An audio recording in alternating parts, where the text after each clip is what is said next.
This is Mark speaking. We chose to write a prequel about Mrs. Cratchit. We'd like to see things from her point of view, especially because she is so mad at Mr. Scrooge in the film, and we wanted to make a story about how much Mr. Scrooge affects other people by being so mad and relentless.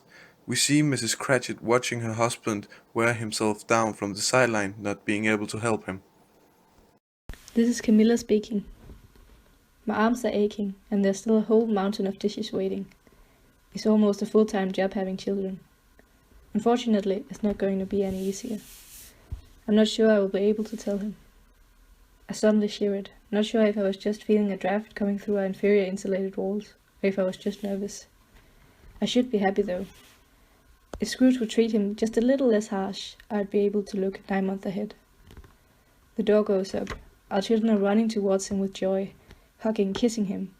He puts up that kind, mild facade, even though it must have taken a decade to evoke.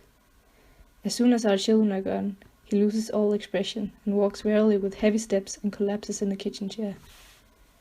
His hands are shaking. Scrooge won't let him light fire in the stove. It's too expensive, he says, that old greedy man.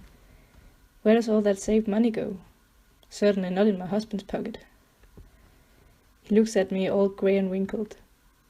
I thought about quitting my job as Scrooge's clerk. I know it's risky trying to find a new job, but we have just saved enough money to afford some time off payment.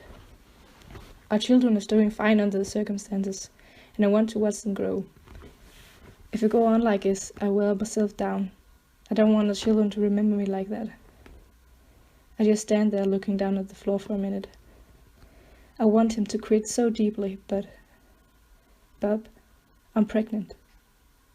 I know he feels like he should be happy, but he just can't. He walks up the stairs, not saying a word. This is Patrick. 3 years later, it's a beautiful boy. He has brown hair and the eyes is the most beautiful thing you could get to see around in the land. But there's a problem with the boy. He was crippled from birth. We always know where he is in the house since he has to go around with the crutches. We feel the pain all day long going around with the crutches and be disabled to go around. It's always happened even though it has been very hard since he came to the family. Every Christmas evening we eat and discuss about how Scrooge is such a stingy man right after Tim says Happy Christmas and a Happy New Year. I always blame Scrooge for Tim's disability. He could help us with the medicine and maybe cure Tim's disability, because I want to help my son so badly. I will break down if I cannot get to help him. I still hope for miracle to happen for this family.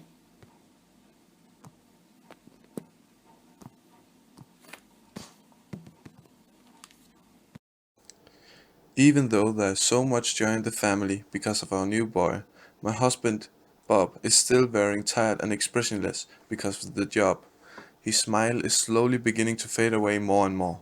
I fear it is because he works as Mr. Scrooge's clerk.